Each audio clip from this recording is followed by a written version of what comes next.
Good morning. I'm Scott Mackenthun. Brian was my father-in-law. Today we celebrate the life of Brian Stark, or as some of his better friends knew him, D.A. He was an athlete, actor, son, salesman, husband, brother, uncle, grandfather, friend, prankster, and a jokester. God broke the mold when Brian was made, ensuring he would be one of a kind. Who else would wear as much cologne as was needed for adult men? Was the worst family driver for a person with a Class A license, and could get away with asking too many personal questions to someone he just met.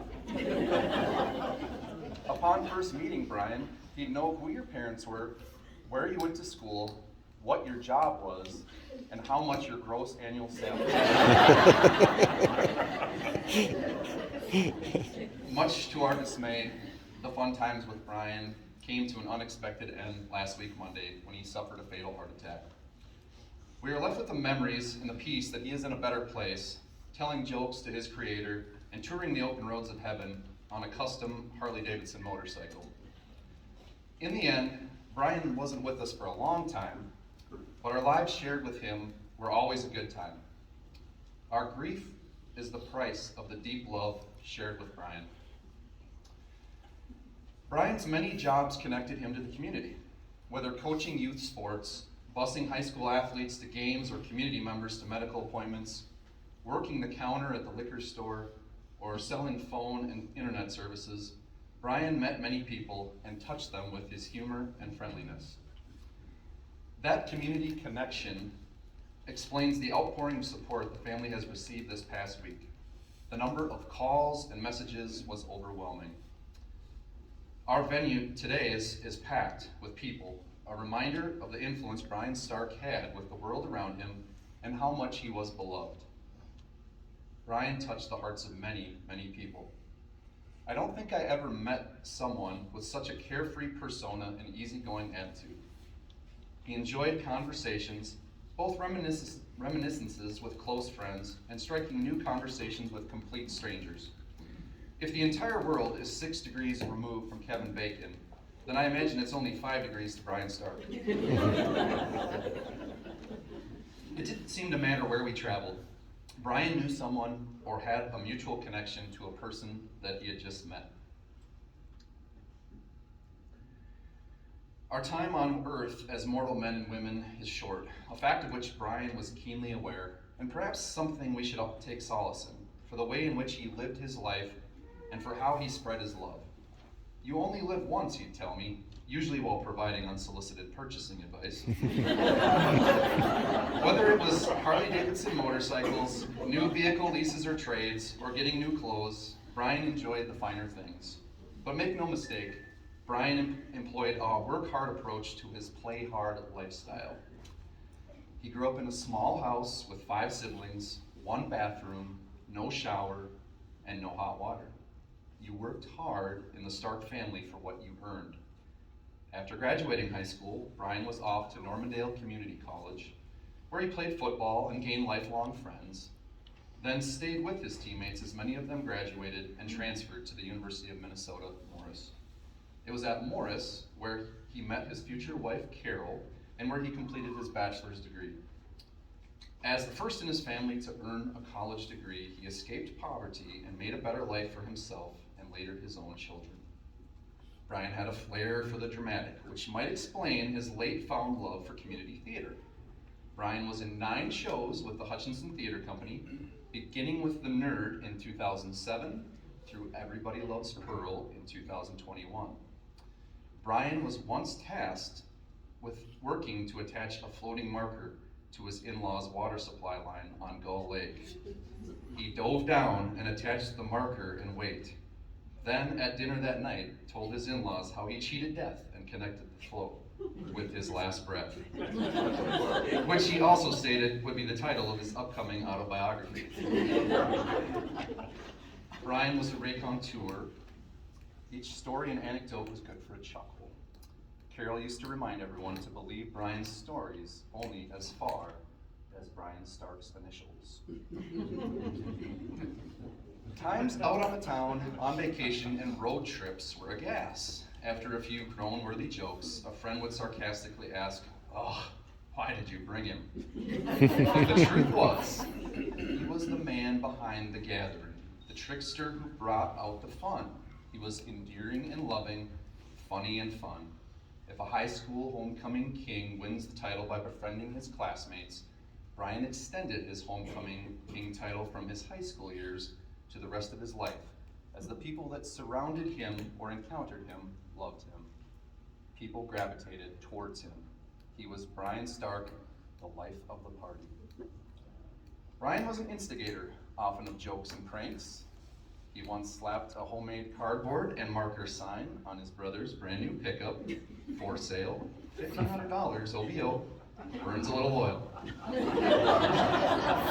Complete with his brother's house telephone number on it. Or the time he put creamy peanut butter under the door handles of all his friends' vehicles on a road trip. Or the time he laid, stretched out on the floor, with a butter knife sticking out of his armpit and ketchup splattered all over, trying to convince his family walking in from church that he had been murdered. Eventually, he cracked a smile and gave up the ghost. An instigator just might be a harsh way of calling Brian a leader. Brian could use his leadership powers for good, as he did in taking on management level positions in sales for food or telecommunications companies, or organizing his friends' beloved annual stark naked motorcycle trips. We're going to miss the man that saw the open road on his motorcycle and his life as being about the journey and not the destination. He was there to have fun along the way and took many others along for the literal and figurative ride, and he had a joke to share with each of us. Behind the scenes, Brian was a lover. He knew his shenanigans would wear thin on just an average woman, so he married a woman with the patience of Job and unmatched tolerance. How else can you explain Carol's living through numerous pets and automobiles that showed up unannounced, leased, or bought in her garage at home? Brian and Carol would have celebrated 44 years of marriage in May. Brian loved Carol and did his best to treat her well, doting on her with jewelry purchases, trips, and clothes. The couple raised a son and a daughter, Arlen and Jackie. Brian was proud of the things his children accomplished: job promotions, entrepreneurial opportunities, leadership positions, and loving families. He loved seeing and following his granddaughters, Quinn and Cora. They were the latest joys of his life. He was an animal lover, having several dogs and cats throughout his lifetime.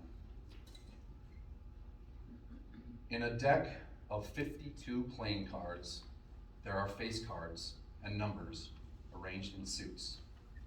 Society's royalties are kings, queens, and jacks, and in some social order we all carry our numbers around. Titles and last names, acumen and accomplishments, resumes and awards, earnings and tokens, all in a constant busy day-to-day grind. We toil in our families and specialized careers and industries, not unlike the hearts, diamonds, spades, and club card suits, all hoping to eventually get ahead. Our lives can leave each of us exhausted and wondering what we're chasing.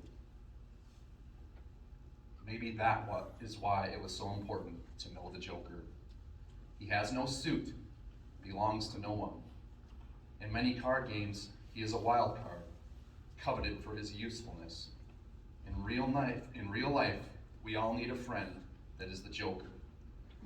A friend to all of us, welcome across the lines of status, grade, lineage, estate, or suit.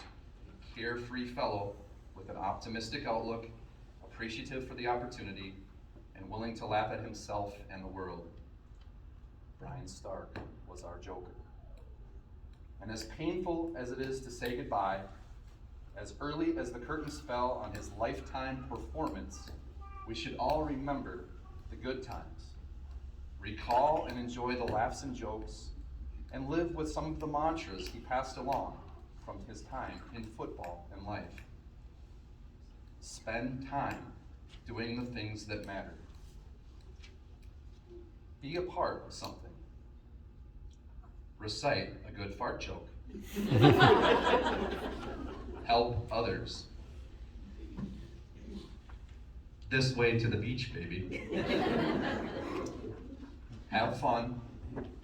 Make a difference by reaching out to others. You never know when it might be too late. Always get the ice cream. Don't say coulda, woulda, shoulda, because you can. Always take the high road. Rest in paradise, Brian Starr.